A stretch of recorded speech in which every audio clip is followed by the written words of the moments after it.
दोस्तों, हमारे देश में पुराने समय से ही कुछ ऐसे संकेत बताए गए हैं जिन्हें शुभ अशुभ मानकर जीवन में अपनाया जाता रहा है। भले ही आज हम टेक्नोलॉजी और आधुनिक सोच की दुनिया में जी रहे हों, लेकिन कई बार ऐसी छोटी छोटी घटनाएं हमें सोचने पर मजबूर कर देती हैं। कहा जाता है कि ऐसे संकेत हमें अनजाने खतरे के बारे में चेतावनी देते हैं। इन्हें हल्के में लेना कभी कभी नुकसानदायक भी साबित हो सकता है। समझदारी यही है कि जब ऐसे लक्षण दिखाई दे तो थोड़ी देर ठहर जाएं और शुभ समय देखकर दोबारा प्रस्थान करें।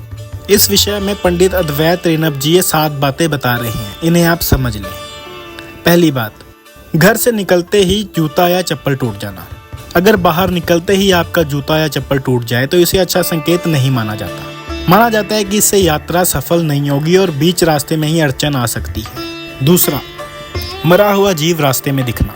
किसी भी मृत जानवर को रास्ते में देखना शुभ माना जाता है। यह संकेत देता है कि आगे कुछ नुकसान हो सकता है। तीसरा, बाहर निकलते ही छींक आना। घर से निकलते समय अचानक छींक आ जाए तो इसे भी बुरा संकेत माना जाता है। कहा जाता है कि इससे काम में रुकावट आती है। चौथा, किसी से झगड़ा या कड़वी बात हो जाना। घर से निकलते समय किसी से बहस या कड़वी बात हो जाए तो यह भी नकारात्मक संकेत है। माना जाता है कि ऐसे में दिन भर काम बिगड़ सकता है। पांचवा, दूध, पानी, भोजन या थाली का गिर जाना। अगर बाहर निकलते समय अचानक दूध, पानी, खाना या पूजा की थाली गिर जाए तो इसे भी अपशकुन माना जाता है। यह दर्शाता है कि काम अधूरा रह सकता है। छठा, रास्ते में ठोकर लगना। बिना वजह चलते चलते ठोकर लग जाए तो यह भी संकेत शुभ यात्रा का नहीं है।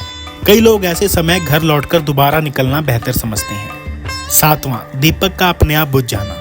अगर घर से निकलते वक्त जलता दीपक अचानक बुझ जाए तो इसे भी दुर्भाग्य का संकेत माना जाता है। इन सब बातों का सीधा मतलब यही है कि हमें सतर्क रहना चाहिए। हो सकता है कि यह बातें वैज्ञानिक रूप से साबित ना हो, लेकिन अनुभव बताता है कि इन्हें अनदेखा करने से कई बार मुश्किलें खड़ी हो जाती हैं। ऐसे संकेत दरअसल हमें थोड़ी देर रुककर सोचने का मौका देते हैं।